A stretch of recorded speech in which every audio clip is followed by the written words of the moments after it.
बहुत बहुत शुक्रिया तौसीफ, बहुत बहुत शुक्रिया। मैं गुरु माँ से रिक्वेस्ट करूँगा कि वो अपने चंद शब्द, अपना आशीर्वाद हम पर बचाएं। गुरु माँ।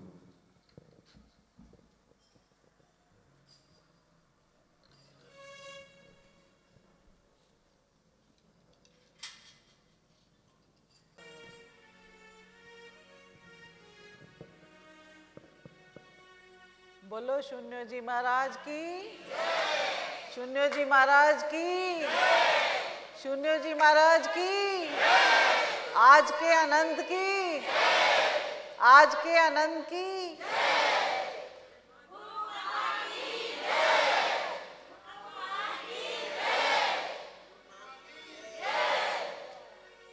जब हम महाराज जी की जय करते हैं उसमें पूरी कायनात की जय है, उसी में गुरु माँ भी आ जाती है।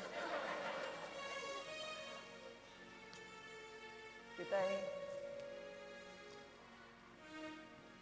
वैसे तो नीरजा और हमारे प्यारे तौसीफ जी, अशोक जी, उपाध्याय जी और स्पेशली जो आपने आज आरती, शून्य आरती, हमें आपने अपने हृदय से निकली हुई शून्य आरती आज यहाँ प्रस्तुत आपने की है। ये जो आपकी हृदय की गहराइयों से निकली हुई आरती, इसके लिए मेरे पास कोई शब्द नहीं है। और मैं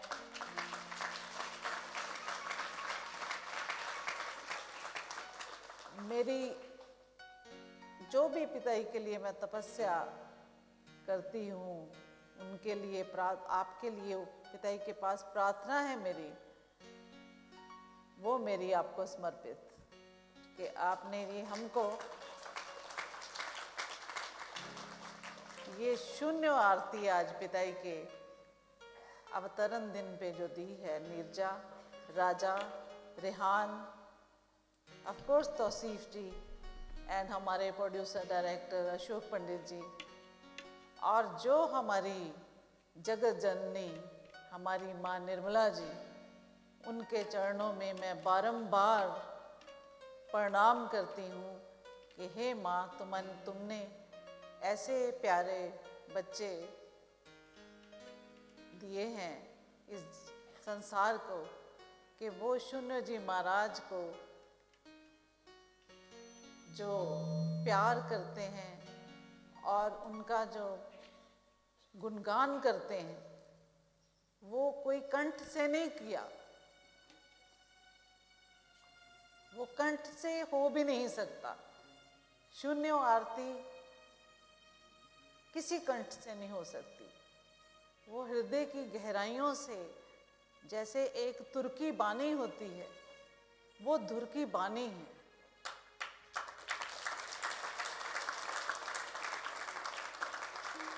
और मैं समझती हूँ जो लोग कहते हैं कि हमारे ध्यान नहीं लगते या हमारे काम नहीं बनते, तो ये जो शून्य आरती है, ये सुबह शाम अगर आप सुनना ही शुरू कर देंगे तो आपके काम बनने लगेंगे। ये मेरा आपसे वादा है।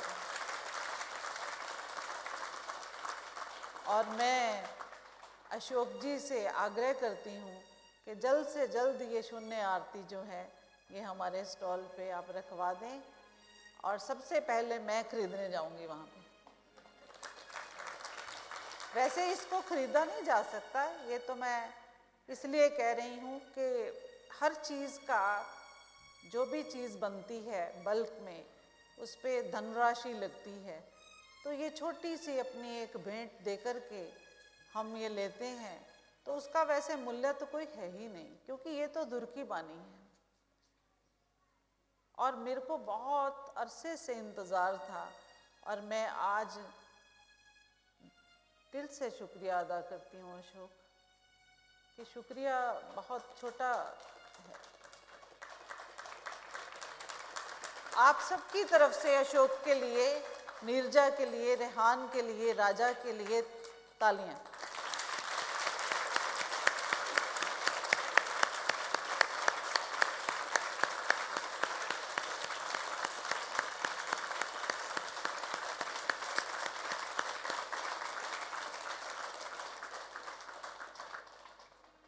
अब हम आगे कुछ बोलें तो मैं भी आज पिताई के लिए ना आपके साथ हम हैप्पी बर्थडे पिताई को बोलते हैं। Happy birthday to you,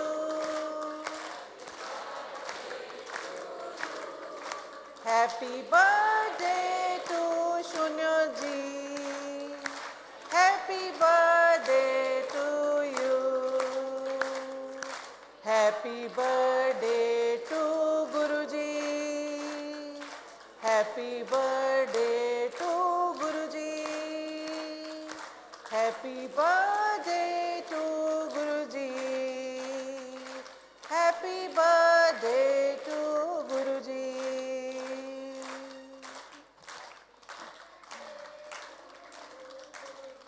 happy birthday to Guruji. ये जो पिताई का हम हैप्पी बर्थडे रामगढ़ में मना रहे हैं, इससे पहले धाम पे शिवरात्रि पे मनाया जाता था। और मैं धाम वालों का बहुत बहुत धन्यवाद करती हूँ कि उन्होंने छुट्टी दे दी और हम अपने बच्चों के बीच में यहाँ पे रामगढ़ में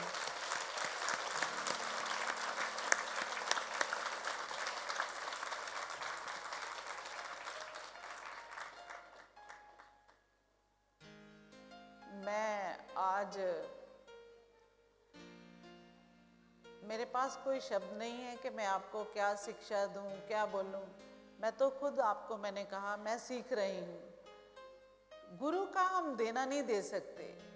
सतगुरु हमें इतना पल पल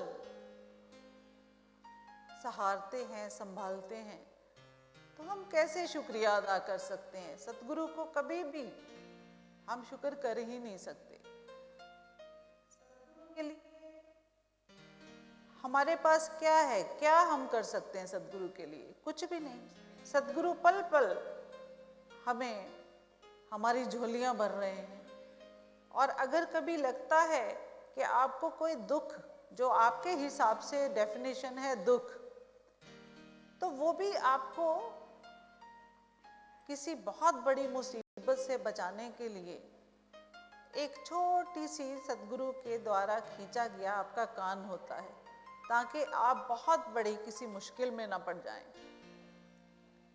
सतगुरु ये नहीं है कि जो यहाँ बैठे हैं उन्हीं को ही अपनी आशीर्वाद भेजते हैं। जो यहाँ नहीं भी हैं, जो जिनको लगता है वो कभी यहाँ नहीं भी आए, उनको भी पल पल आशीर्वाद मिलता है। गुरुजी हमेशा कहते हैं मेरे पास आने की ज़रूरत नहीं है, आप अपने घरों में रहो, अपने माता पिता की सेवा करो, उनके चरणों में ही मेरा आशीर्वाद है। ये हमारे गुरुजी हमें बहुत अच्छी शिक्षा देते हैं। ये रामगढ़ आश्रम में सब व्यवस्था है, पर फिर भी गुरुजी कहते हैं जैसे सत्संग खत्म हुआ 2-4 दिन रुके और अपने अपने काम पे लौट जाओ, अपने माता पिता की सेवा करें, जो ज़रूरतमंद हैं आपके संगी साथी उनकी सेवा करें, उन्हीं में ही मेरे रूप को देखें। हमारे गुरुजी की शिक्षा ही ये है। गुरुजी ये नहीं कहते कि गुरुजी को सेवा चाहिए नहीं, गुरुजी तो मेरे से सेवा नहीं लेते। मैं पास से पास बैठी हुई होती हूँ, अभी तक गुरुजी अपना काम खुद ही करते हैं। और मेरे को कभी कभी बहुत आश्चर्य होता है कि ज़रा सा महाराज जी ने अपनी ऐनक भी पकड़नी होती है तो महाराज जी खुद उठ करके उसको पकड़ लेते हैं। तो पहले पहले मैं बहुत ऐसे परेशान भी होती थी कि महाराज जी मुझे कोई काम ही नहीं बोलते। पर अब धीरे धीरे ये समझ आने लगी कि महाराज जी अपने एक्शन से ये समझाते हैं कि जब तक हमारे सांस चल रहे हैं, शरीर चलता है, हमें अपना सबको काम जो है कम से कम खुद करना चाहिए। तो महाराज जी प्रैक्टिकली हमें एजुकेशन देते हैं विदाउट हमें रियलाइज करवाए हुए। और मैं जब बोलती हूँ महाराज जी मैं पास बैठी थी तो आप ये काम मुझे बोल देते, या आपने जल लेना था, मैं आपको देती, मुझे खुशी मिलती है मैं आपकी सेवा करूं। इसीलिए तो मैं इंग्लैंड से यहाँ हूँ कि मैं आपकी सेवा करूं। पर आप तो मुझे कोई काम ही नहीं बोलते। और तो और पूरा दिन महाराज जी ने ये नहीं कहना कि मैंने कुछ खाना है, और मैं कहती हूँ महाराज जी ये पुर्जे हमारे अंदर भी फिट कर दो। तो ऐसे है, मेरे अंदर तो थोड़ा सा पुर्जा फिट किया हुआ है महाराज जी ने, आपके अंदर धीरे धीरे हो जाएगा। और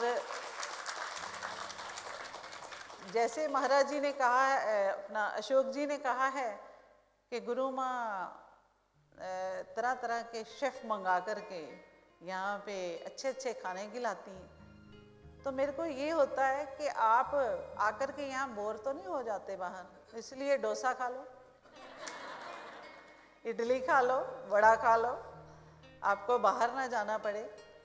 अशोक आसपास कहीं रेस्टोरेंट नहीं है, तो इस वजह से मैंने कहा ये कहीं बोर ना हो जाए बच्चे, रेडीमेड खाना खाने की इनको आदत है। तो मैंने महाराज जी को, मैं सोच रही थी कि बिना बताए बाहर की जो किचन है उसको डिमोलिश कर दिया। और मैं भी ये एक बड़ी गलती में रहती हूँ कि महाराज जी को बिना बताए किचन जो है वो डिमोलिश कर देते हैं, अपने आप पिताई बनाते रहेंगे। फिर डिमोलिश करना हमारा काम, बनाना पिताई का काम।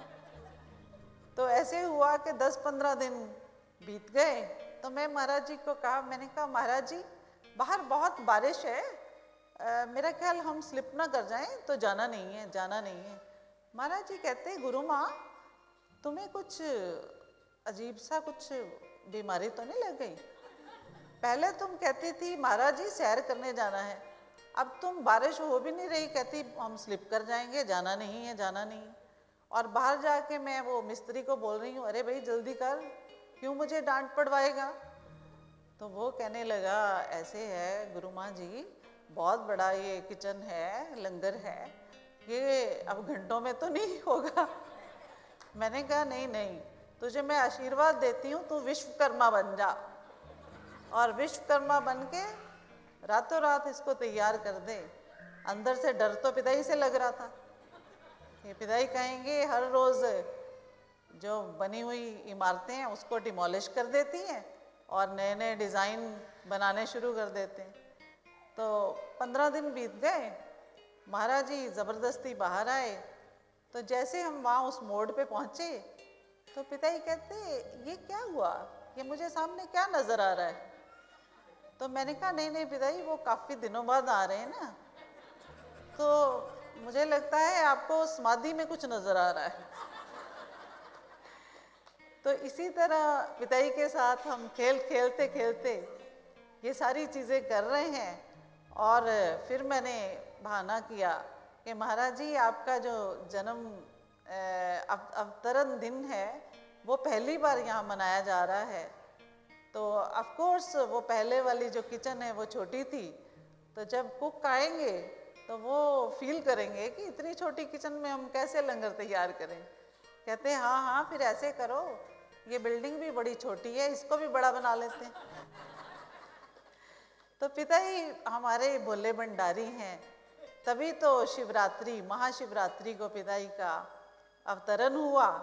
भोलेनाथ हैं, पर कभी कभी तीसरा नेत्र पहले पहले खोलते थे, अभी तो कम हो गए हैं ना। जो कुछ लोग कहते होंगे हमने तो तीसरा नेत्र देखा नहीं, तो कोई बात नहीं, आप शिवरात्रि को रुको, दिखा देते हैं। तो ना पिताई, हमने, पिताई आप सुन रहे हैं क्या समाधि में?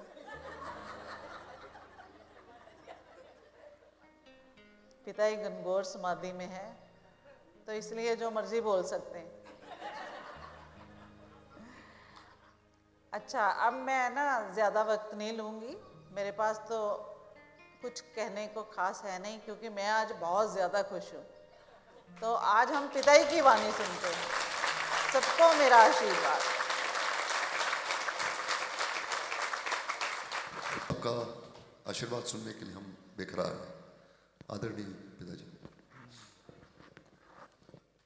ये आदेश है कि वो जो आरती है वो एक बार फिर बजेगी और आप लोग सब उसका आनंद उठाएंगे।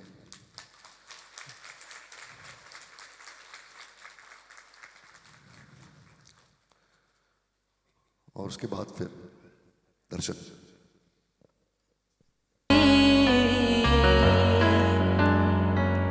गुरु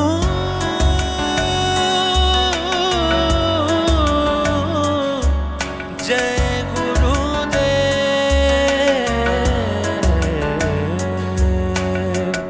शून्यों जी को नमस्कार, शून्यों जी तेरा आभार। शून्यों जी को नमस्कार, शून्यों जी तेरा आभार। शून्यों जी की जय जयकार, शून्यों जी बोलो बारंबार। शून्यों जी की जय जयकार, शून्यों जी बोलो बारंबार। शून्यों जी को नमस्कार, शून्यों जी तेरा आभार। शून्यों जी को नमस्कार, शून्यों जी तेरा आभार।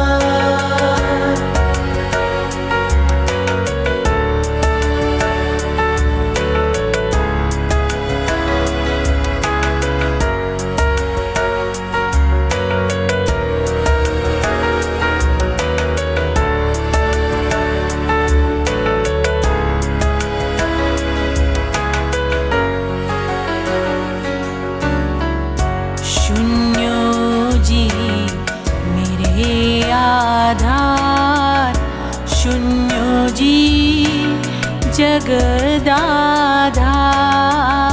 शून्यों जी मेरे आधार, शून्यों जी जगदाधार।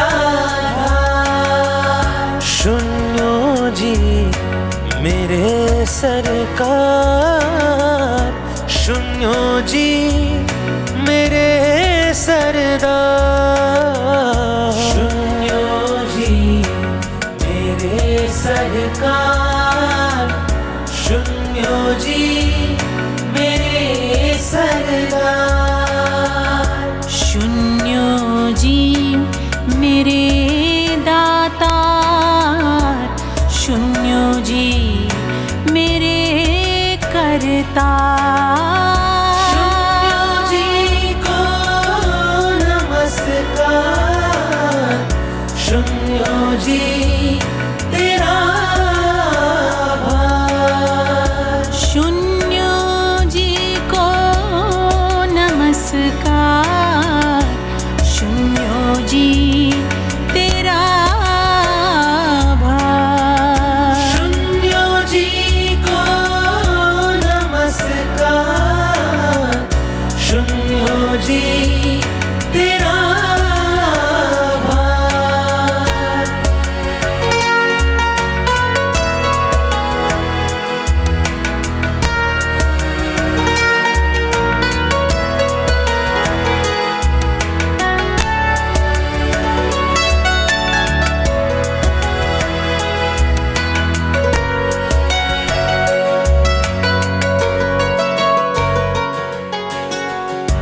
शून्यों जी मेरे प्राणाधार, शून्यों जी मेरे सर्वाधार। शून्यों जी मेरे प्राणाधार, शून्यों जी मेरे सर्वाधार। हो शून्यों जी मेरे सत्का सार, शून्यों जी मेरे साक्षात्कार। साकार शून्यो जी मेरे सत का सार शून्यो जी मेरे साक्षात्कार शून्यो जी मेरे संसार शून्यो जी मेरे उपहार शून्यो जी को नमस्कार शून्यो जी तेरा आभार शून्यो जी को नमस्कार शून्यो जी तेरा आभार शून्यो जी को नमस्कार शून्यो जी तेरा आभार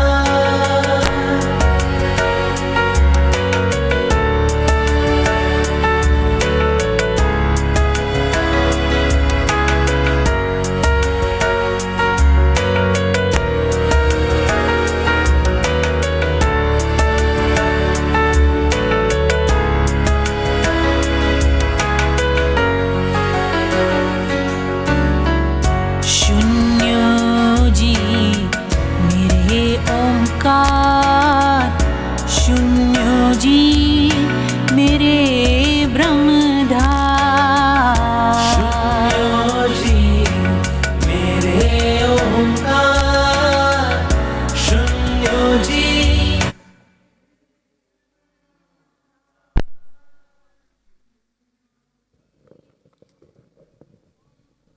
मेरे मन के तार शून्यो जी मधुर झंकार शून्यो जी मेरे मन के तार शून्यो जी मधुर झनकार शून्यो जी मेरे विचार शून्यो जी मेरे व्यवहार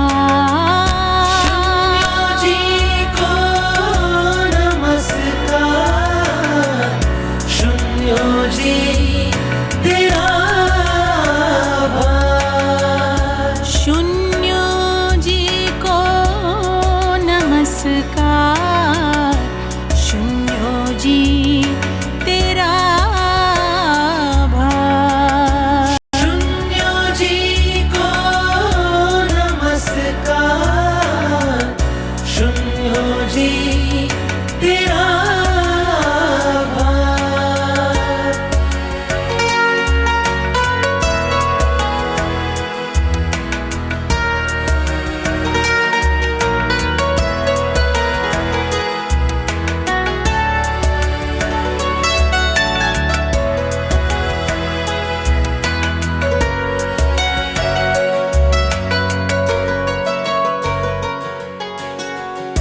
शून्यो जी मेरे गुरुद्वार शून्यो जी मेरे दीदार शून्यो जी मेरे गुरुद्वार शून्यो जी मेरे दीदार शून्यो जी मेरी रफ्तार शून्यो जी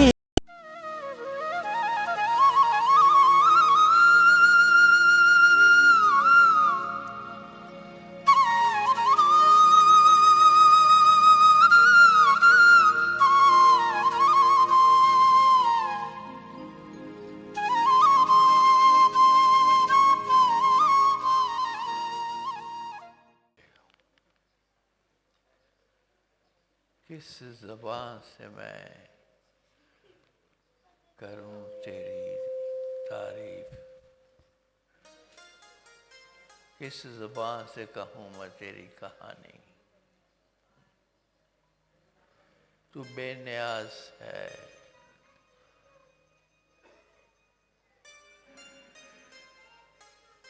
तो मेरी ज़बान और मेरे बयान से बहुत बाहर है, बहुत ऊंचा है।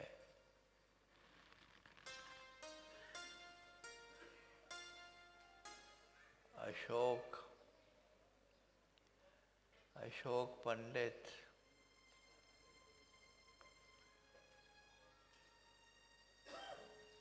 इनके साथ टाइटल जितने मर्जी लगा लो, प्रोड्यूसर डायरेक्टर कोई टाइटल नहीं है इनके लिए। ये सेंसर बोर्ड का वो टाइटल नहीं है इनके लिए। आजकल ये मैंने देखा भी है, सुना भी है कि इस देश के निर्माण में जो नए आयाम छेड़े जा रहे हैं, उनमें इनका बहुत ही बड़ा योगदान है। तुम्हें खुशी नहीं है, तुम्हें मेरे जन्मदिन की खुशी है। जो ये काम कर रहे हैं वहाँ बैठे, तुम्हारे लिए, तुम्हारे देश के लिए, और उन लोगों के बीच में उनकी राय बनाने में, उनकी एक धुरी को आगे चलाने के लिए वहाँ बैठ के क्या क्या काम भी चुपचाप करते हैं, ना मुझे मालूम है ना आपको मालूम है। मैं किस ज़बान से करूं जिक्र तेरा।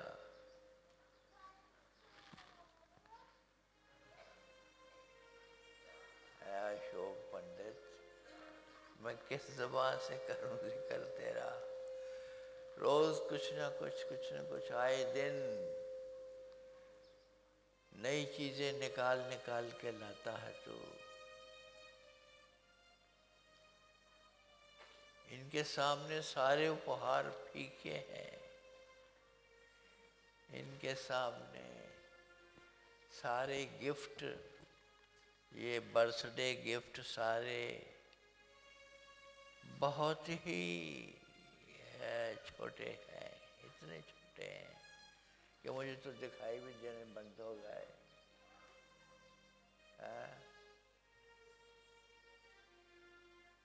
ये हीरों से जड़ी हुई अंगूठी को देखूं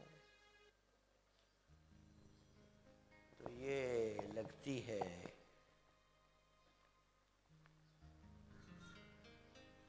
कि ये छोटी सी मिट्टी का एक कण है। ये फूल, ये वो वाले उपहार, ये पहनाया है कुछ सोने का, क्या है, कंगन है कंगन ही है।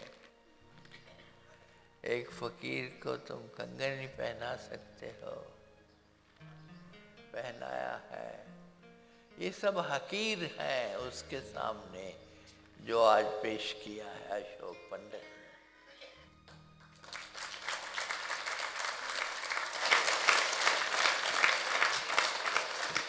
और वो आरती, वो आरती शून्यों की नहीं है, वो आरती सारे जहां की है।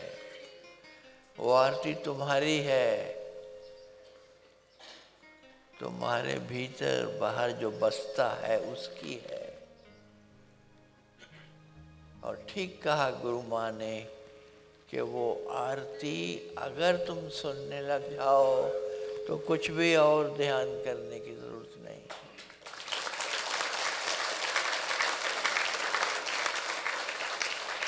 मैं ये क्यों कह रहा हूँ, मैंने अभी महसूस किया, अभी उसके ऊपर प्रयोग भी कर लिया मैंने और सिद्ध कर दिया। उसमें ऐसी आवाज़ों का, ऐसी साउंड्स का, ऐसी ट्यूनों का, ऐसी वाइब्रेशनल वो एक कलात्मक तरीके से उनको संवारा है, वो बैठाया है उनको एक ऐसी तरतीब में, ज़हूरे तरतीब, ऐसी तरतीब में बैठाया है कि अगर वो तुम सुनने लग जाओ तो तुम्हारी कुंडली जागृत हो जाएगी।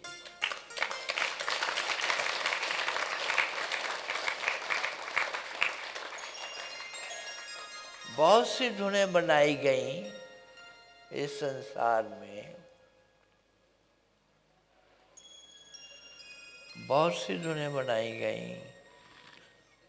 किसको हम मिले थे वहाँ था ना, वो जिसको उन्होंने बाहर बुलाया है और उससे रोग ठीक हो रहे हैं उसकी आवाज़ से।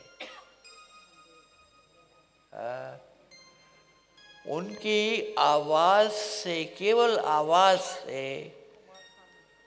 दुनिया के रोग ठीक होने लगे, वो जिनके लिए कोई दवा नहीं है। जहाँ दवाएं समाप्त हो गई वहाँ ये इलाज किया गया तो ऐसे चमत्कार होने लगा। कैंसर ठीक हो गए, अब उनको बार बार बाहर बुलाया जाता है, वो लोग प्रयोग कर रहे हैं। और मैंने ये आपके अशोक पंडित, नीरजा पंडित और तौसीफ साहब और आपके ग्रुप ने ये जो छोटी सी भेंट तैयार की है आरती के रूप में या फरियाद के रूप में या अरदास के रूप में या नमाज के रूप में, ये जो तैयार किया है आपने,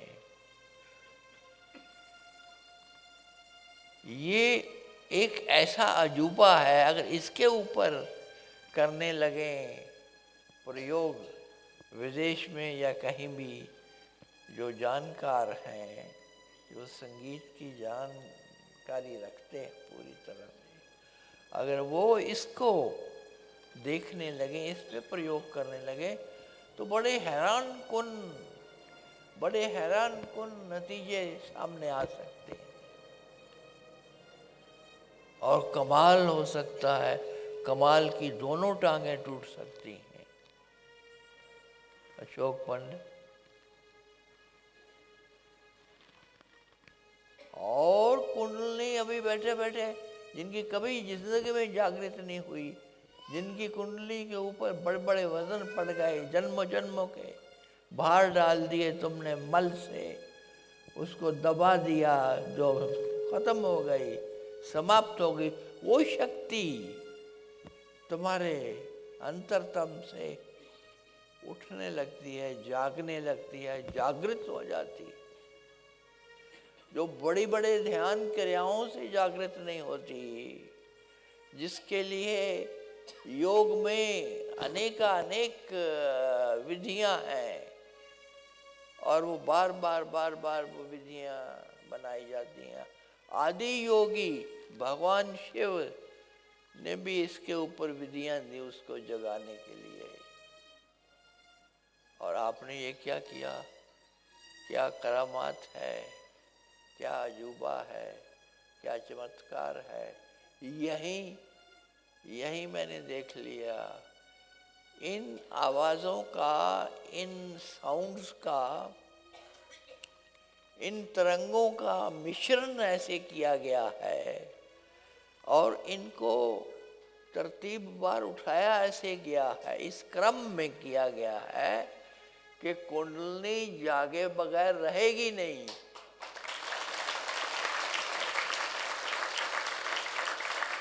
जो सबसे सोया इंसान है, जो सबसे सोया इंसान है, जिसको दुनिया का कोई सतगुरु नहीं जगा सका, आदिकाल से आज तक न जगा सका, उसको कुछ ही मिनटों में ये आरती अशोक की जगा सकती है।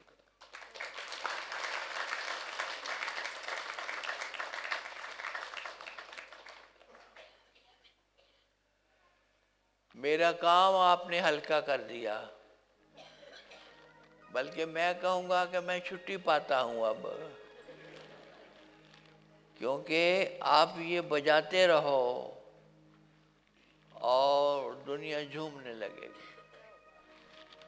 जल्दी ही कुंडली जागृत क्या है? तुम्हारी अपनी ही सोई हुई सुप्त शक्तियां जो उस परमात्मा ने तुम्हें दी हुई हैं, अनादिकाल से तुम्हारे पास चली आ रही हैं। ये शरीर मर जाता है, ये शरीर तुम खो देते हो कुछ समय के बाद, और नया शरीर मिल जाता है और नया मिल जाता है। इस तरह से तुमने अनंत काल से अनंत जीवन भोगे, अनंत शरीर लिए, उनमें वास किया, लेकिन ये जो आदि शक्ति है ये सदा विद्यमान रही। शरीर नाश होते रहे, सब नाश होते रहे, बेशुमार शरीर तुमने भोगे, बेशुमार शरीरों में निवास किया, बेशुमार शरीर तुमने लिए और छोड़े, लेकिन वो कुंडली शक्ति आज भी मौजूद है, वो आज भी तुम्हारे भीतर है। सिर्फ हुआ क्या है? सोई है, दबी है, मिट सी गई है। ये दुनिया के, माया के, संसार के सारे झगड़े, ये यहाँ की सारी लड़ाइयाँ, यहाँ के सारी दुहाइयाँ, यहाँ के सारे रोग और शोक और चिंताएं, और यहाँ के सारे ताने बाने जो इंसान बुनता है, जन्म जन्मांतर से बुनता आ रहा है,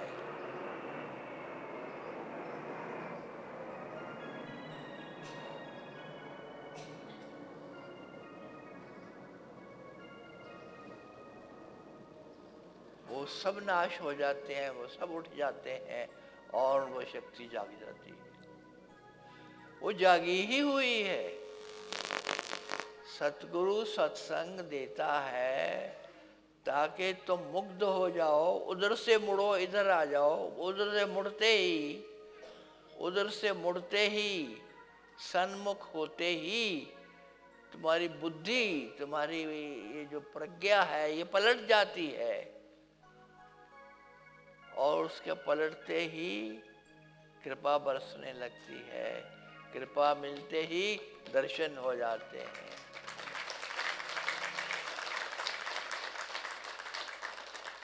दर्शन उसकी बिना कृपा के तो होते नहीं है, लेकिन कृपा तुम तक पहुंचती नहीं है, इन्हीं कारणों से नहीं पहुंचती। तुमने वो दीवारें इकट्ठी कर ली हैं, दीवारें बीच में बना ली हैं, तय दर तय वो मल उसके ऊपर जम गए हैं। अब वो बड़े से बड़े औजार से भी नहीं कटते। अब बड़े से बड़े संत हुए और होते रहेंगे, और वो न काट सके, मैं न काट सका, मेरे गुरुजी न काट सके, न कटा किसी से। वो अशोक पंडित जी ने एक पल में काट दिया। धन्य हो, धन्य हैं आप, धन्य हैं आप। संगीत का ये जादू है, ये जादू है। अब इस जादू को कहाँ कैसे इस्तेमाल करना है वो इन्होंने किया है, वो इन्होंने कर दिखाया। ये तौसीफ साहब भी जानते हैं। आपने जो ग्रुप बनाया इसके लिए, इसको तैयार करने के लिए, मैं उन सब का तहे दिल से शुक्रिया अदा करता हूँ।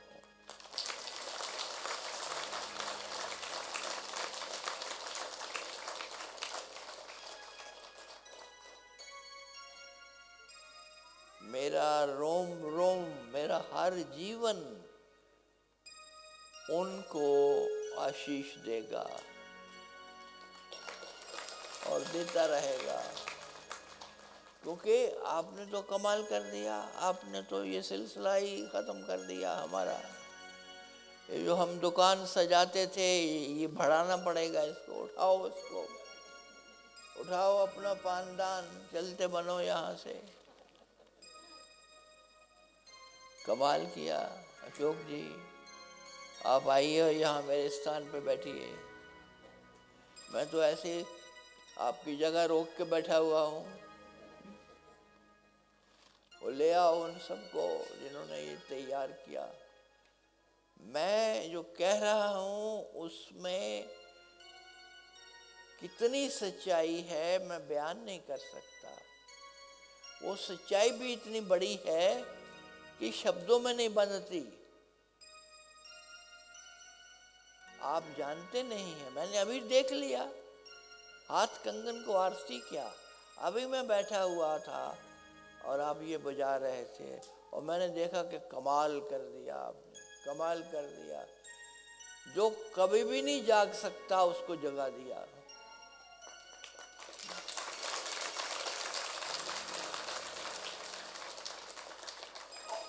और क्या लेना। देखो, तुम्हारे रोग इसलिए हैं कि वो शक्ति सोई हुई है, कोई उसका हिस्सा सुप्त है, निष्क्रिय है। और दुख क्यों है?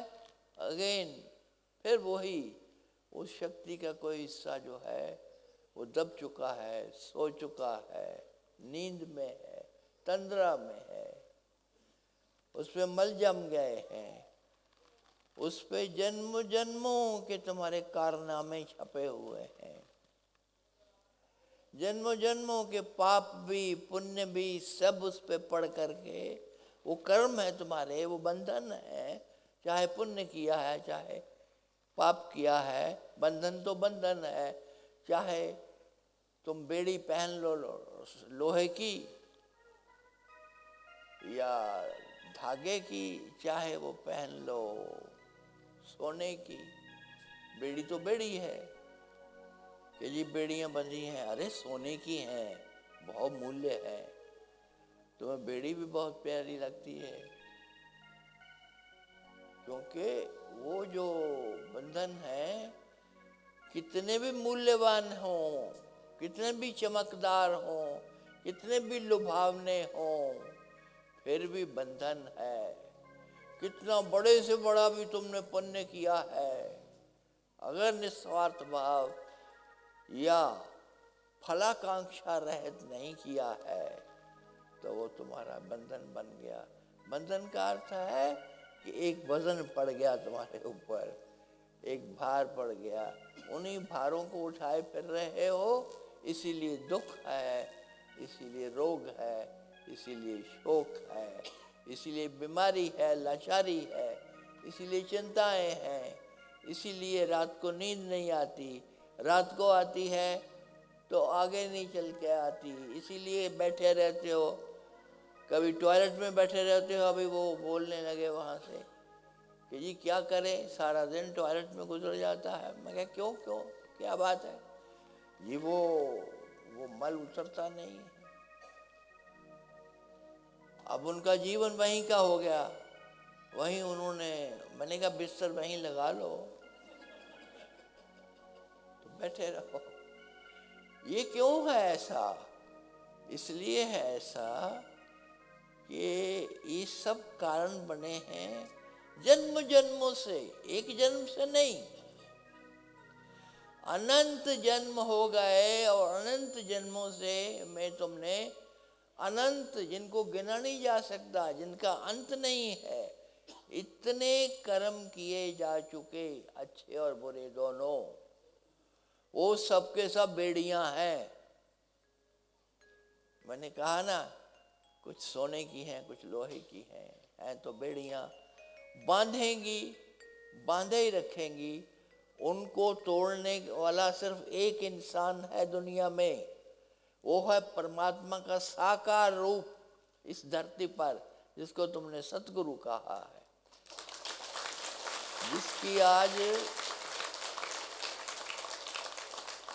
जिसकी आज तुमने आरती की है एक नए ढंग से, एक अलौकिक ढंग से मैं कहूँगा, और ये सचमुच में अलौकिक आरती है। इसलिए नहीं कि ये शून्यों के ऊपर बनाई गई है, इसलिए कि इसमें धुनें ऐसी हैं, उन धुनों का संग्रह ऐसा है, उनका तरतीब ऐसा है कि वो चोट करेंगी तुम्हारी उन कुंडली पर। हाँ, चोट करेंगी।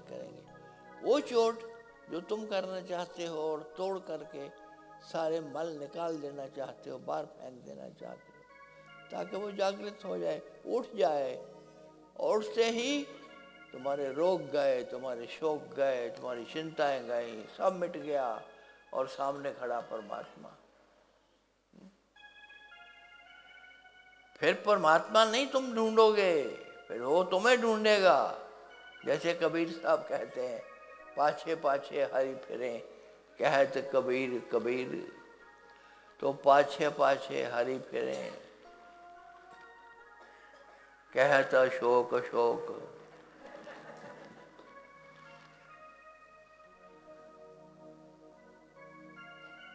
नीरजा बेटे, तुम्हारा बहुत बड़ा हाथ है, तौसीफ साहब का बहुत बड़ा हाथ है इसमें, और कितने ही जिनके मैं नाम नहीं ले सकता क्योंकि जानता नहीं हूँ, उन्होंने इसमें योगदान दिया है। हाँ, रेहान और राजा तो हैं ही, वो तो इन्हीं में शामिल है ना। ये जो नाम मैंने अभी लिए इन्हीं में शामिल है। ये बेटी बैठी है, इसका कम योगदान है। हाँ? ये नीचे बैठी है, छोटी सी है, ये हमारे तौसीफ अख्तर साहब की बेगम। रुबीना तो इनका नाम है ना, वो तो हमने रख लिया काम चलाने के लिए।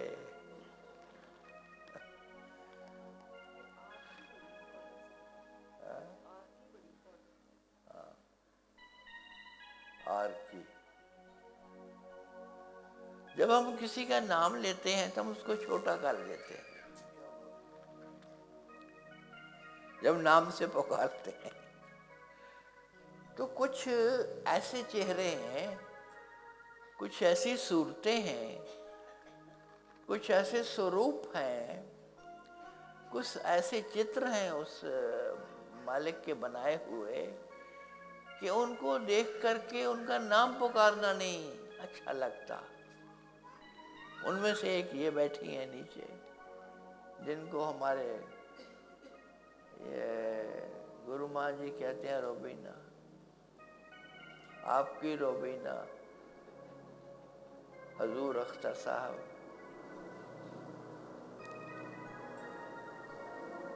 अकेले नहीं इंसान कुछ कर सकता, बहुत सारी शक्तियाँ वो उसी की शक्तियाँ हैं, वो इकट्ठी जब हो करके जोर लगाती हैं तो बड़े से बड़ा पत्थर भी हिल जाता है।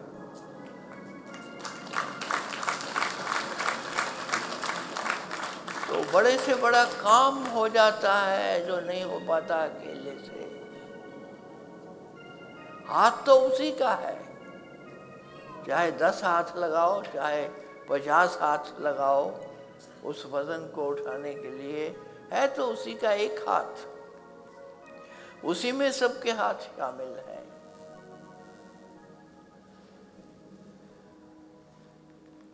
तो क्या कहें, इस के बाद तो कुछ कहने को है नहीं, बचता नहीं। अशोक जी, आपने मेरा जन्मदिन मनाया, इसके लिए मैं क्या करूं? आपका धन्यवाद करूं और सबका धन्यवाद करूं।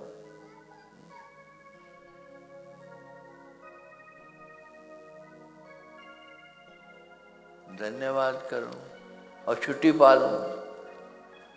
धन्यवाद वो देते हैं जो रिश्ते सारे तोड़ देना चाहते हैं कि धन्यवाद, बस हो गया, काम पूरा हो गया, आपने जो भी हमारे लिए किया उसका हमने हर्जाना भुगत दिया, वो सब कर दिया। किसका शुक्रिया अदा करूं?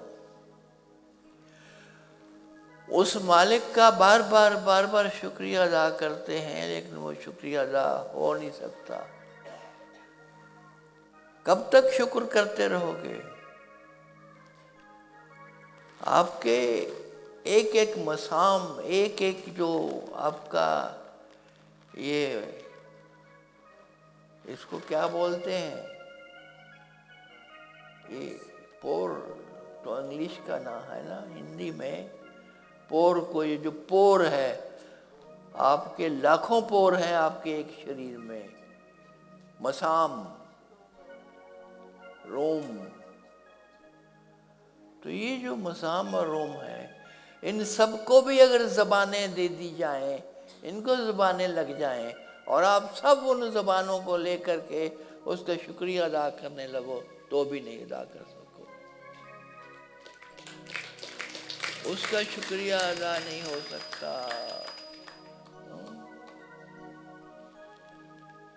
इसीलिए कहते हैं कि किस ज़बान से करूं शुक्रिया तेरा अदा, किस ज़बान से करूं अदा शुक्रिया तेरा। वो ज़बान ही नहीं है। ले आओ ज़बानें, सारी संसार की ज़बानें इकट्ठी करके भी शुक्रिया अदा करोगे ना शुक्रिया अदा कर सकोगे। कुछ चीज़ें हैं उनको बार बार करो, फिर भी वो कर नहीं पा रहे, फिर भी वो होंगी नहीं। वो इतनी बड़ी हैं, इतनी विशाल हैं, इतनी विराट हैं, विराटतम है, जैसे ये ब्रह्मांड इतनी बड़ी है कि तुम 1000 कोशिश कर लो वो पूरा नहीं कर सकते, अधूरा ही रह जाता है। बड़ों ने ये यात्रा करने की कोशिश की, ये यात्रा पूरी ही नहीं होती। विष्णु जी कहते हैं मैं ऊपर की ओर गया। अब इस ब्रह्मांड में ऊपर पता नहीं कहाँ है, क्योंकि ये हम हवा में हैं, ये ग्लोब है, ये गोल है धरती, तो हवा में चल रहे हैं। ऊपर क्या है और नीचे क्या है ये पता नहीं है। हम ऐसे क्या देते हैं, भगवान का नाम लेते हैं तो वो ऊपर, खुदा का नाम लिया तो उंगली उधर जाती है। अरे खुदा इधर भी है, नीचे भी है, इधर भी है, नीचे से नीचे भी है। Direction is meaningless in this vast cosmos. The vastness of the cosmos is so vast that you cannot pinpoint north, south, east, west, ऊपर नीचे, ना कुछ नहीं कर सकते। लेकिन फिर भी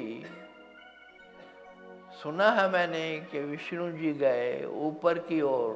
विष्णु जिनको भगवान कहते हो, भगवान विष्णु ऊपर गए और अनगिनत अनंत युगों तक जाते रहे। एक युग नहीं, अनंत युग। हमने तो एक युग भी कभी नहीं देखा। ये कलयुग है, लेकिन युग तो अनंत है और अनंत युगों तक वो जाते रहे, ऊपर यात्रा करते रहे। वो किस स्पीड से वो गए होंगे, भगवान की स्पीड कितनी होती है। अगर तुम्हारी दुनिया की स्पीड, सांसारिक स्पीड इतनी है, तो उस ईश्वर की जो केवल सोचता है और पहुंच जाता है, उसकी स्पीड कितनी होगी। वो उस स्पीड से वो गए ऊपर। उधर से ब्रह्मा जी कहते हैं कि मैं गया नीचे की ओर, उसका अंत पाने कि वो कितना बड़ा है बता तो सके। मैंने ब्रह्मा जी कहने लगे हमने संसार बनाया है, संसार क्रिएट किया है, तो पता तो होना चाहिए कि वो कितना है, कहाँ से शुरू होता कहाँ तक है। विष्णु जी युगों के बाद लौट के आए खाली हाथ, पता न लगा कि वो कितना बड़ा है। ब्रह्मा जी भी युगों के बाद खाली हाथ लौट के आए, कहने लगे ना हमें नहीं पता। इसीलिए तुम्हारे शास्त्रों में उसके लिए शब्द दे दिया नेति नेति नेति नेति। उसका अंत ही नहीं है, ना शुरुआत है ना उसका अंत है। क्या कहोगे उसके बारे में, कैसे बयां करोगे? और ऐसा ही सतगुरु का रूप है, जो दिखाई नहीं देता है वो सतगुरु के रूप में शारीरिक तौर पर सांसारिक ढंग से देख सकते हो। जो सुनाई नहीं देता है उसको सुन सकते हो, इतना ही फर्क है। जिसको देखा नहीं कभी उसको देख सकते हो, जिसको सुना नहीं कभी उसको सुन सकते हो, जिसको महसूस नहीं किया कभी उसको महसूस कर सकते हो, जिसको पकड़ा नहीं कभी उसको पकड़ के देख सकते हो, छू सकते हो। यही इतना ही फर्क है। वो भगवान है जो अग्राही है, जो अलख अगम अनाम है, वो अचिंत्य है। और यहाँ पर उसी का साकार रूप जिसको तुम छू सकते हो, जिससे बोल सकते हो, बात कर सकते हो, जो तुम्हारी तरह खाता पीता टॉयलेट करता, ये करता वो करता, जन्मता मरता है, वो तुम्हारी तरह है। वो शरीर, उस शरीर में आकर के उसका एक अंश छोटा सा बस जाता है, उसको तुम सतगुरु कहने लगते हो। इतना ही फर्क है और कोई फर्क नहीं है। तो फिर भी क्या कह दिया? जानने के बाद, उस परमात्मा से मुलाकात करने के बाद ये कह दिया कि किस मुख से तेरी महिमा गाऊं, तू सतपुरुष अविनाशी है। गुरु के बारे में कह दिया। गुरु इतना बड़ा है, गुरु की व्याख्या नहीं की जा सकती। तो गुरु जो कि अंश मात्र है उस परमात्मा का, उसकी तुम कैसे करोगे वर्णन, कैसे बयां करोगे, कैसे उसकी सिफ्त कैसे गाओगे? कुछ नहीं, केवल नतमस्तक हुआ जा सकता है, केवल उसके में गर्क हुआ जा सकता है, केवल एक बूंद की तरह उसमें डूबा जा सकता है, गिरा जा सकता है। जैसे एक बूंद पानी की, जल की सागर में जाती है और डूब जाती है और फिर वापस नहीं आ सकती, पता ही नहीं कहाँ, क्योंकि वो उसी का रूप हो जाती है, फना हो जाती है। ऐसे ही उसमें फना हुआ जा सकता है, उसमें डूबा जा सकता है, उसमें गर्क किया जा सकता है अपने आप को। उसी को हमने कहा बड़ी शिष्ट भाषा में कि उसके प्रति समर्पण कर सकते हो, श्रद्धावान होकर समर्पित हो जाओ। ये समर्पण बड़ी ही सुलझी हुई शिष्ट भाषा है। इसको दूसरे शब्दों में कहना चाहो तो डूब जाओ, तो डूब जाओ, गर्क हो जाओ, फना हो जाओ उसी में। ये किया जा सकता है, लेकिन उसको बयान नहीं किया जा सकता। एक सतगुरु को जो उसी का अंश धरती पर तुम्हें कुछ बातें समझाने के लिए चला आया है, धक्के खाता है, तुम्हारा विरोध भी सहता है, गालियां भी देते हो, कई बार तुम नकारते भी हो उसको, वो बुलाता रहता है, तुम उसको दुत्कार के चले जाते हो, तुम फटकारा मारते हो उसको। वैसे ही वही व्यवहार करते हो जो तुम जगत में दुनिया के साथ करते हो। वो सारा व्यवहार सहता है आराम से, हंस के, प्यार से, और तुम्हें कोई उसका वो सजा नहीं मिलती उसकी। और वो जो है उसके बारे में जानने के बाद, खुदा से मुलाकात करने के बाद तुम कहते हो किस मुख से तेरी महिमा गाऊं, तू सतपुरुष अविनाशी है। चेतन घन अमल विमल निर्मल, सत्य सदन परम सुख राशि है, परम सुख राशि है। कोई कहे गुण है, कोई कहे सुगुण है, कोई निराकार साकार कहे, तू सब कुछ है और कुछ भी नहीं। दुर्धाम निवासी है। लोग समझते नहीं हैं, इसीलिए भूल करते हैं, बार बार भूल करते हैं और चूक जाते हैं। जो अमृत उनकी झोली में अभी अभी गिर सकता है, उससे वंचित रहते हैं। वो अमृत गिरने को होता है तो भाग खड़े होते हैं। ऐसा इंसान है, गलतियां कर रहा है बार बार बार बार। भगवान उतरता है, एक आम इंसान के रूप में जन्मता है। वो तुम्हारी ही कोख से आता है, किसी माता की कोख से निकल के आता है, जैसे सारी दुनिया आती है। कोई अलग से उसको सुरखाब के पर नहीं लगे हुए, और वो आता है इंसान के लिए, तुम्हारे लिए।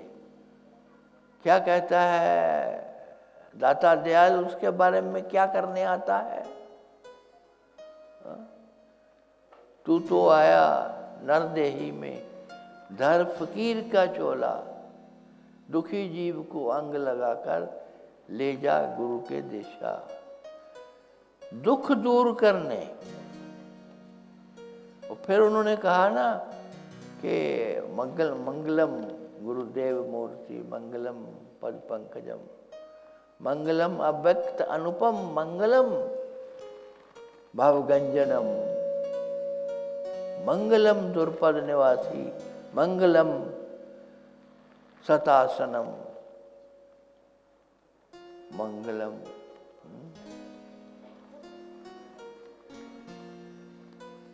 वहां से आया तुम्हारा मंगल करने के लिए, तुम्हारा कल्याण करने के लिए। जब कहते हैं कि इंसान बेवकूफ है,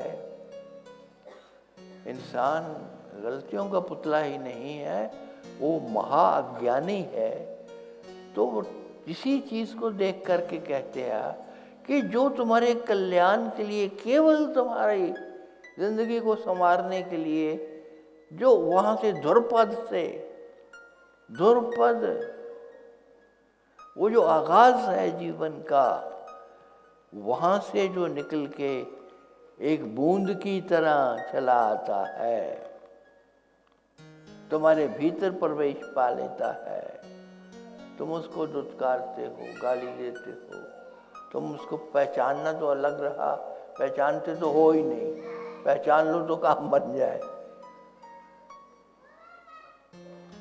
तो इसलिए फिर पूछते हो दुख क्यों है, दुख क्यों?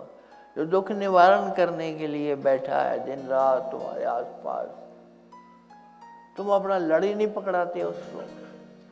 जो दुख दूर करने के लिए बैठा हुआ है, उसी की तरफ नफरत है,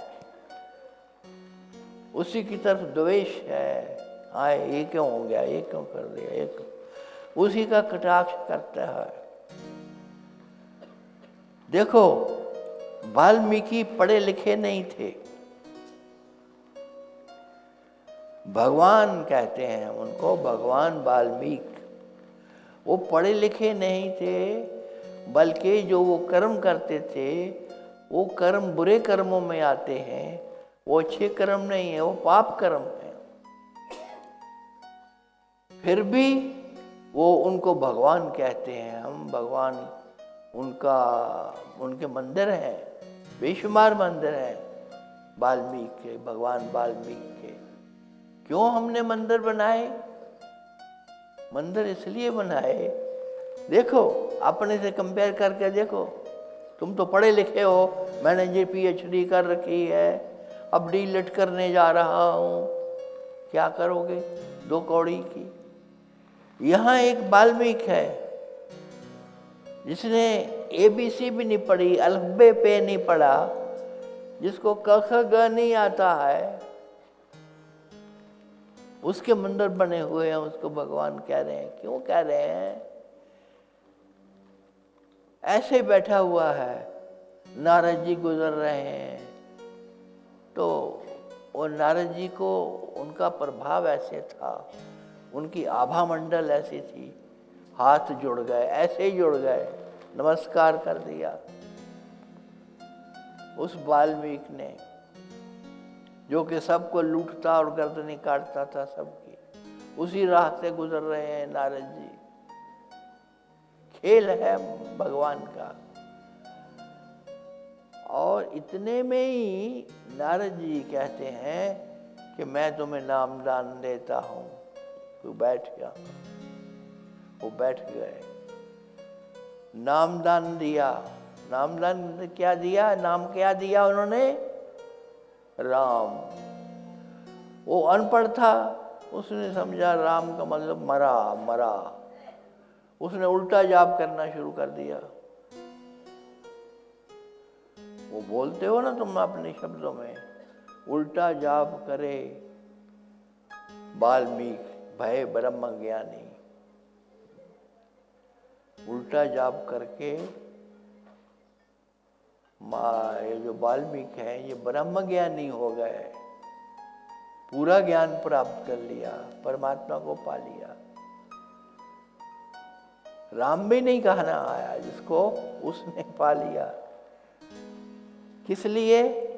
ये मैं एक ही बात देखता हूं उनमें, वो जो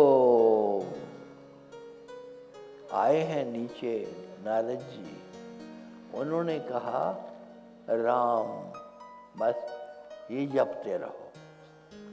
ये कह के वो वहां से चले जाते हैं। नारद जी चले गए। इस वाल्मीकि ने ये नहीं पूछा कि कितना जाप करना है, कब तक करना है, शाम तक करना है, या कितनी मालाएं फेरनी है, कब उठूं मैं, आप कब लौटोगे, ये भी नहीं पूछा। वहीं बैठे हैं, वो जाप कर रहे हैं, और इतना समय बीत गया कि उनके ऊपर एक चींटियों ने खोद खोद के पहाड़ बना दिया है, और वो वहीं बैठे हैं। उनको हमने क्या कहा? भगवान वाल्मीकि। उनके सब पाप माफ, उनकी सब गलतियां क्षमा, उनका हम नमस्कार करते हैं, भगवान वाल्मीकि। और हम, एक सतगुरु तुम्हें मंत्र देता है, तुम 1000 क्वेश्चन करते हो, ये क्यों, ऐसे क्यों, कितनी बार दिन में करना है, सुबह करूं शाम को करूं, शाम को टाइम नहीं मिलता, दुकान पर होते हैं हम, तो रात को कर लूं। एक नहीं अनेक सवाल उठाता है इंसान, उसका मन बड़ी बड़ी अड़चने डालता है कि जी अगर मैं अभी, आजकल तो दूसरा काम चल रहा है, अगर मैं इनको 10 दिन बाद कर लूं, सवाल करते हो। इस अनपढ़ आदमी ने, जिसकी रोटी रोजी केवल लोगों पर चल रही है, उसने ये नहीं पूछा मैं रोटी कहाँ से खाऊंगा, मेरा काम कैसे होगा, मेरे बच्चे हैं, मेरा परिवार है, उसको पालना भी है, गुरु आज्ञा, बस मान लिया कि नारद जी गुरु हैं, उन्होंने नामदान दे दिया। और क्या चाहिए? उन्होंने कहा जाप कर, मैंने जाप शुरू कर दिया, और जाप भी उल्टा करना शुरू कर दिया, क्योंकि पूरा ज्ञान नहीं था, क्योंकि उनसे पूरी बात नहीं हो पाई। वो थोड़े से पलों के लिए रुके थे, और रुक करके वो चले गए। वो भ्रमण पे रहते हैं नारद जी। कितने दिनों बाद वो लौटे हैं, तब तक वो इंसान जिंदा भी होगा कि नहीं कोई पता नहीं। गुरु आज्ञा इसको कहते हैं। गुरु की आज्ञा में कोई प्रश्न नहीं उठता है, सवाल नहीं उठता है। सवाल किस बात का? प्रश्न उठाता है तुम्हारा मन जो कि चंचल है, मन जो कि चाहता नहीं कि तुम्हारी तरक्की हो, जो चाहता नहीं कि तुम ऊपर उठो। मन चंचलता में खोया है, मन खेलना चाहता है, मन खुराफातें करना चाहता है, मन तुम्हें हमेशा टेढ़ा चलाएगा। मन एव मनुष्य नाम कारणम बंध मोक्षयो। उसी मन को ठीक करने के लिए भी सतगुरु आता है कि वो मन थोड़ा ठीक हो जाए तो तू आगे चलने लगे। अब तुम मेरा जन्मदिन मनाने के लिए यहाँ बैठे हो, समय हो गया बहुत। पहली बात तो ये है मेरा जन्मदिन नहीं है, आपकी इन्फॉर्मेशन के लिए बता दूं। आप कहोगे हम ऐसे ही खपते रहे।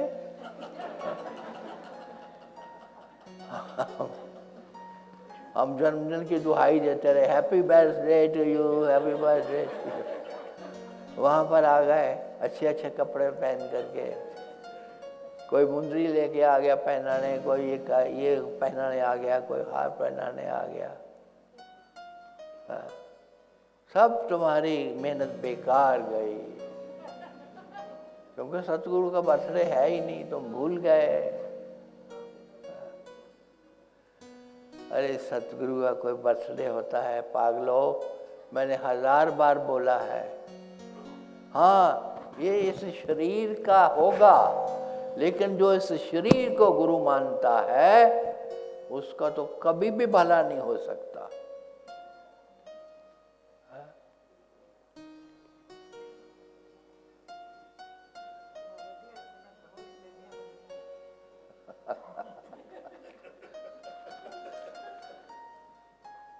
गुरु को मानुष जानते ते नर कहिए अंध।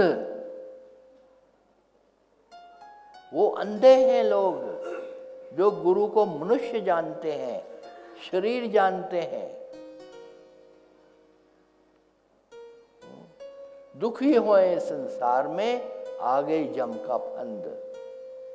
वो लोग संसार में दुखी रहते हैं और संसार से छूटने के बाद भी फंदे में है। क्या फायदा ऐसे गुरु की सेवा करने का?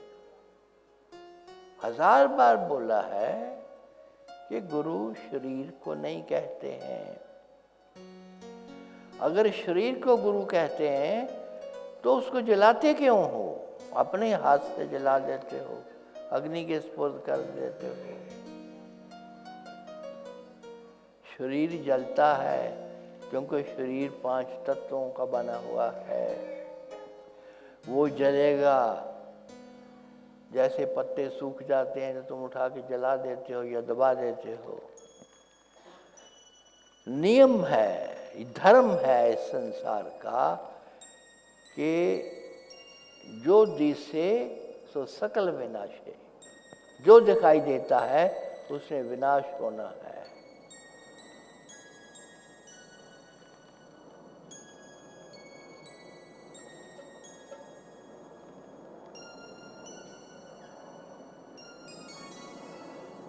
विनाश होना है।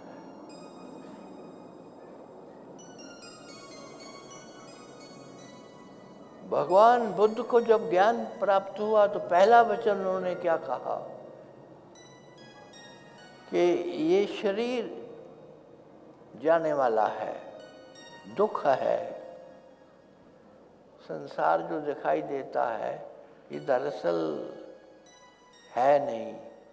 क्यों? कि है उसको बोलोगे जो टिका रहता है, टिकना इसका धर्म नहीं है। और भगवान कृष्ण अपनी सारी गीता में, मैंने बोला ना, गेटे ने गीता को सिर पे उठा करके नाचता था जर्मनी के बाजारों में। जर्मनी के बाजारों में नाचता था गीता को लेके। आज मुझे पता लगा है कि अमेरिका में जो सबसे उन्नत देश है उसके स्कूलों में गीता पढ़ाई जाती है। ये भगवत गीता इतनी पुरानी 5000 साल पहले की बात कर रहा हूं। उसमें भगवान कृष्ण समझाते हैं अपने शिष्य को, सतगुरु का रूप है उनका, भगवान कृष्ण का, और वो अपने शिष्य, परम शिष्य अर्जुन को समझाते हुए बोलते हैं, नैनन निषंदन्ति शस्त्राणि नंदन्ति पाप न चैनम क्लेद्यन्ति आपो न शोष्यति मारुतः न जायते मरियते वा कदाचन नायं भूत्वा भविता वन भूया अयो नित्यो शाश्वतो अयम पुराणो न हन्यते हन्यमाने शरीरे न हन्यते हन्यमाने शरीरे। तुम अलग हो, तुम्हारा शरीर अलग है, शरीर ने मिटना है, मिटना इसका धर्म है, तुम मिट सकते नहीं हो, धर्म तुम्हारा है कभी ना मिटना। जो कभी नहीं मिटता है वो तुम हो, जो कभी नहीं मिटता है वो तुम्हारा सतगुरु है, वो कभी नहीं मिटता है। उस तत्व को पहचानो। वेदों ने कहा हमारे 3 ही तत्व हैं, एक परमात्मा, एक ये जीव दुनिया में जो विचरता है, और तीसरा ये संसार, ये माया। 3 ही तत्व बताए। तत्व होने चाहिए थे 4। गुरु तत्व को भूल गए, लेकिन शायद इसलिए उन्होंने गुरु तत्व अलग से नहीं कहा कि गुरु तत्व मीन्स परमात्मा तत्व, उसी में गुरु तत्व आ गया, अलग से नहीं है। लेकिन क्योंकि आज का इंसान समझता नहीं है, उसको समझाने के लिए एक चौथा तत्व, गुरु तत्व बताता हूं मैं, इसलिए कि तुम समझ जाओ ठीक से। वो जो गुरु तत्व है उसका कभी विनाश नहीं होता, वो है, उसकी पूजा करो। वो कभी जन्मता नहीं है, वो कभी मरेगा नहीं, न जायते मरियते वा कदाचन, ना उसका कुछ नहीं होता। तस्मात् सर्वेषु कालेषु माम अनुस्मर युद्धच। इसलिए शिक्षा क्या है? शिक्षा है कि काम को नहीं छोड़ना। तदर्थम कर्म कौन्ते मुक्त संगाय समाचरा। कर्म को नहीं छोड़ना है, काम जो भी मिला हुआ है उसको पूरी श्रद्धा, पूरे प्रेम और पूरे ध्यान से करो, तभी तुम्हारी मुक्ति है। ये जरूरी है। और सच्चाई पर रहते हुए कर्म करो। ये नहीं कि झूठ बोल बोल के या लोगों को गलत बात बता के उनको धोखे में रख करके अपना काम करो जीवन का, वो कोई फायदा नहीं उसका। तो वो कर लो, और करते हुए मुझे मत भूल जाना। अगर मुझे भूल गए तो सब गया। इसलिए हम कहा करते हैं कि काम करते रहो, थोड़ा थोड़ा समय बीच में मैंने पहले भी बताया है, बीच बीच में रुक करके, थोड़ा सा रुक करके देख लिया करो कि वो है ना, वो है, वो संभला हुआ है।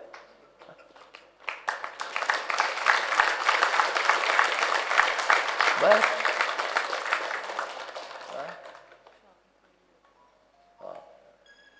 इतना सा ही काम है।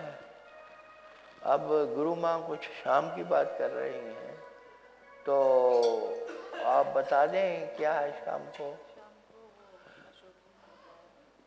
शाम को भजन संध्या है।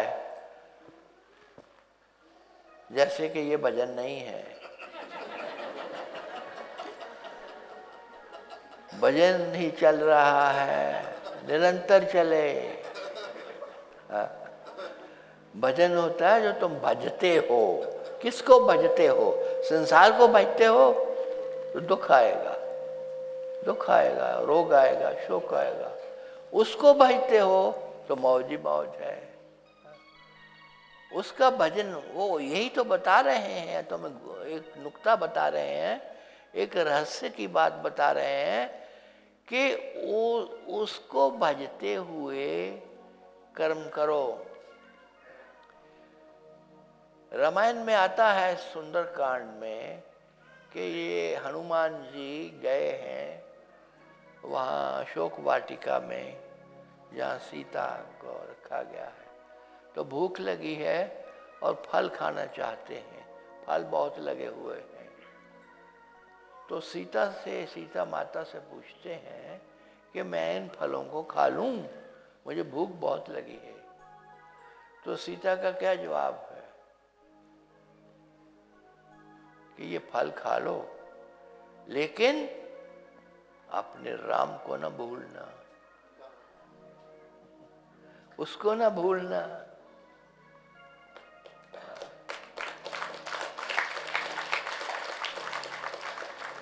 रघुपति चरण हृदय धरी, रघुपति चरण हृदय धरी, तात मनु फल खाओ। तुम फल खाओ जितने मर्जी, लेकिन उसको अपने हृदय में रखना। तुम कितना कर्म करो, तुम्हें कोई पाप न लगेगा। ये फलों के तोड़ने का भी कोई पाप नहीं लगेगा। सीता ये कहना चाहती है, अगर उस रघुपति को, वो जो रघुपति राम है, जो भगवान है, उस भगवान को अगर तुमने हृदय में रखा हुआ है, अपने वो हृदय में संभला हुआ है, तो जो मर्जी जितने मर्जी फल तोड़ लो, कोई पाप नहीं है। अगर कल शाम को समय मिला तो मैं एक अनूठी बात बताऊंगा जो तुम्हारी गीता का निचोड़ है। उसमें एक अनूठी बात कही है जो आम बात लोग नहीं कहते, जो तुम्हें सब दुनिया के कर्मों से मुक्त कर देगी। मुक्तेवासी सर्वदा, मुक्तेवासी सर्वदा, मुक्तेवासी सर्वदा, सबको मेरे आशीर्वाद। सबको